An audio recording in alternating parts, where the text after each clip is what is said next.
Hello, it's Krista here with you again today, and Daisy too. Say hi, Daisy. Okay, so today I thought I might talk about how narcissists make their victim feel. I know the last 2 times I read up on some tactics that they use to degrade and make you feel be more submissive, but it's more in an extremely abusive, hurtful, more toxic way. These people that are more malignant on the narcissistic personality disorder level or the borderline personality disorder level, these people in your lives, it's not a joke. Although I know in my past, especially when we are not aware or educated on what these people are doing or how they're treating us, we have to remember one thing, and it does come back to taking a step back and looking at it in a more peaceful direction with love and kindness and a stance of forgiveness within ourselves first, and then the outer world next. As in, I know that I had to realize that as angry as I got with these people, and would try to change, not liking the way that I was being treated, wanting to change their behavior and the way that they would treat me in return. But you have to realize that enmeshment can take a strong hold during your relationship with these people. Whether it's your borderline mother or your narcissistic boyfriend or husband or whoever, even if it's children that you're dealing with that have gotten narcissistic traits rubbed off on them, if they live with their narcissistic father full-time or even part-time, you have to understand that people even with narcissistic traits, you can't change them. And we put these high expectations on other people because, especially as codependents, we try to fill this inner void with, okay, being nice to everybody else, being super duper nice, we get back, of course, it's karma. But this is with healthy, leveled people that we receive like this back. When it comes to a more narcissistic inclined person, we are not going to receive this reciprocal care, help, or love back to us, where there is a giving and there is a receiving. Okay? And we can feel, especially if we grew up with this, that the world is an unfair place to be. Everybody's out to get us and everybody sucks. Okay? But we have to take a look at it a little differently now, because as we realize that the way these people are treating us, and ultimately this is how they feel about themselves, and so this is how they're going to treat everyone else. The serious self-loathing inside of themselves where all of a sudden,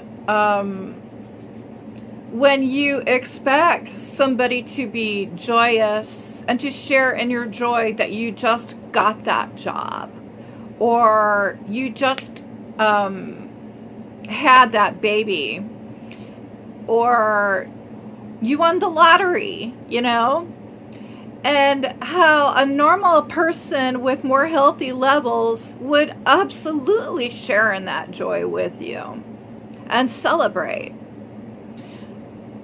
Unfortunately, with the narcissistic person, they are not going to be so happy because inside of themselves, they are not happy. There's like disturbed levels going on there, especially with the malignant on a more like, they were kind of like born like that. I was just learning, where there's just deficiencies inside of themselves, and probably more learned parents with chemically imbalanced people before them that raised them. So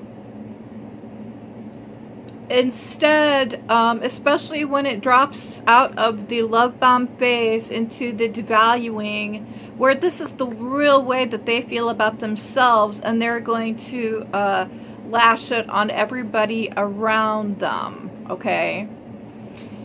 Whether it comes to sabotaging your own happiness because they don't feel those levels inside of them. They can get very extremely jealous that you can actually be so happy because they cannot, whatever they do, feel this happiness for themselves. Whether it's levels of endorphins, not being able to pump right, or whatever it is, for them, they're incapable of feeling as much as we do, okay?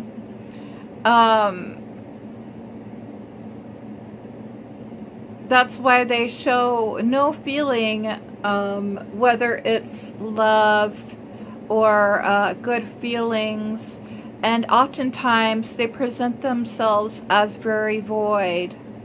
Especially when you're living with the person day in and day out, you're witnessing their every behavior every day, maybe after you married or a few years have went by, and it drops into more of a mundane relationship, where you're just past the romantic honeymoon stages, and you're really working in life and just living day to day, with problems and things that of course you're going to run into. But at the end of the day, when you sit down and you want to talk to that partner or have someone at all, especially during more levels of isolation that they might be keeping you in, or maybe if you're even past the relationship now and maybe you're just isolating and cocooning and healing yourself, be careful not to fall into the trap of giving up. Whether they've beat you down to the point of making you feel like you're not good enough, and making you feel like you don't have a reason to go on, when they're constantly dinging and hassling you with maybe telling you that you're too fat or your nose is too big, which my ex used to say. And it was just so absurd. It was like such an immature thing. But you have to realize that these people are like on a very young, immature emotional level. And it doesn't stop. You think maybe, you know, you can help them. But when you can step back and start learning these traits of these people and the way that they are going to act toward you, and how they are just with themselves, sort of staying at a stance and watching them proceed, and things that are coming out of their mouths instead of reacting emotionally, which we're so used to doing, with an upset and an anger that these people cannot portray or share back your feelings of love or giving things to them.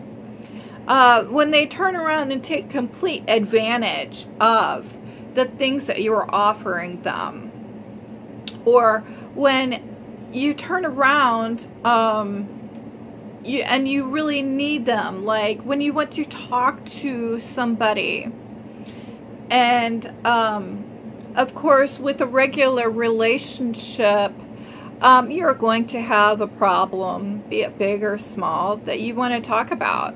With a normal relationship, this person will sit down with you and hear what you have to say and be at least somewhat empathetic to what you're going through. In the case of a narcissist, you are not going to have that empathy, which is emotionally needed in healthy relationships. When instead of helping you solve whatever dilemma that you are having by just compassionately listening or caring or talking back to you and helping you solve whatever issue it may be, whether it's you're having a problem in your relationship with them, or if you're having a problem outside of it somewhere. Maybe you just had a bad day and you just need somebody to talk to. You had a flat tire. They can put on kind of a fake empathy for a while. I forget what it's called, but really, I know with the more malignant kind, they are more just kind of like, there's still no solving the problem. What usually happens is they will turn whatever your issue is into more of an issue and start blaming, shaming, and guilting you about whatever it was instead. And you come away from talking with them a lot of times even more confused, frustrated, hurt, and empty, because what they have done during this interaction again is take all of your emotions and just suck them away. And you are left oftentimes feeling more defeated, especially in the devalue again, when they're stepping all over you, like, well, maybe you should have done that job better, or whatever it was, you know, because to them, they're going to make you feel like you're not ever good enough, because that's actually the way that they feel about themselves. And it can get to the point where it is crushing on your very soul well-being, that you don't have that other person in your life to be that shoulder to cry on, to be there for you, to be another strength for you. But again, we have to look at our codependency levels and how much are we depending on another human being for maybe a part of us that is still imbalanced. And oftentimes I will go back into my meditations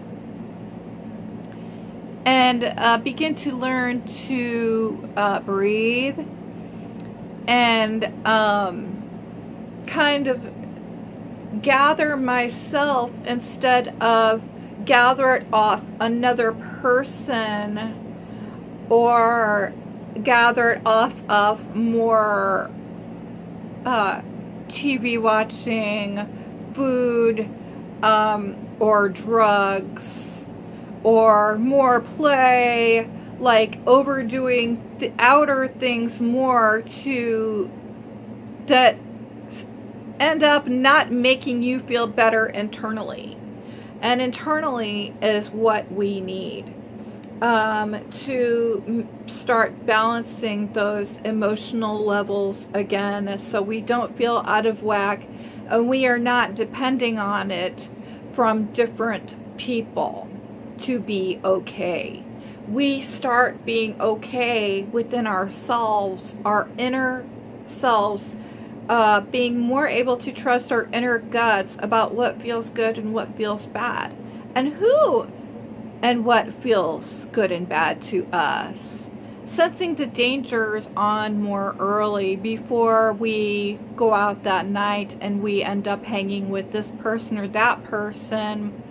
Trusting our intuitions, where and knowing when to leave situations, and basically falling into those traps and holes and rabbit holes again so easily the next time, when we learn and prepare ourselves and trust ourselves with learning again about the dangers that do lurk, and the certain dangerous people that do lurk, that we can get involved in when our lives get turned around and we don't understand why we are choosing these people or choosing these situations, even on our own. If we're sneaking bottles home, or, you know, if we're sneaking one more hit off of whatever it is from time to time, where we come so close to say, I'm, you know, done for good, whether it's with that person or with that addiction of any kind, you know, just one more every now and then, and you see, and you can see your pattern of that you're just not quite over it yet. But also, again, not to be so hard on yourself, because it is going to take time to get over it. Especially if you came from, and most of us did, dysfunctional homes. This is an extremely internal pain inside of us. And it's not just going to take maybe a year to recover from, where we stop grabbing at outside forces to make us feel better just for a little bit longer. When we are going about recovery the wrong way, just remember it is still the right way when we keep working on ourselves. Not to be too hard on ourselves or let other people come into our lives and kick us around and be hard on us as well. To step up to the plate, do the stand, and repeat to you or whoever might need to hear it that you are okay. You don't need anybody to tell you different, or that believe that somebody telling you that there is something wrong with you, or you are not good enough or valuable enough as a human being to be treated with decency, because you have the choice to either treat yourself like that and cut off from certain things and individuals more and more and more, just gradually, even if it might not be just overnight, even if it's years, gradually breaking from these enmeshed relationships and coming back to a place where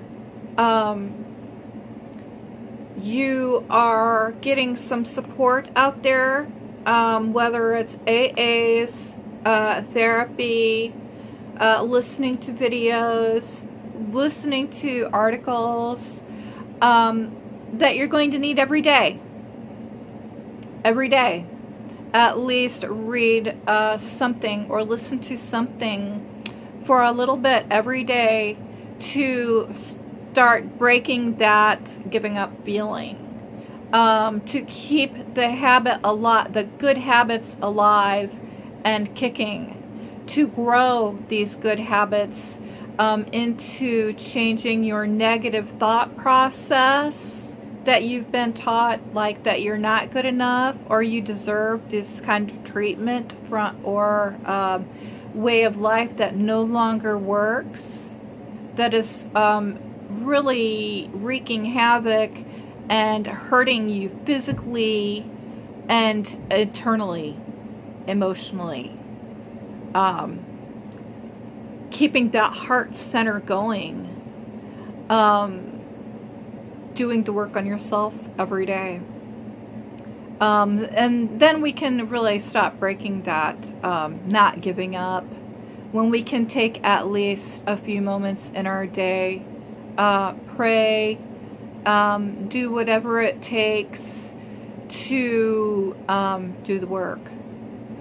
And right there, I know that that gives me a lot of hope and encouragement and motivation inside myself to carry myself forward even when nobody else is, because we can stay the helpless victim and go on believing that there is no help out there in the universe for us and nobody is going to help us, into really beginning to help ourselves. And that's where I think real true recovery begins. So thanks again for watching today and have a beautiful one. Peace.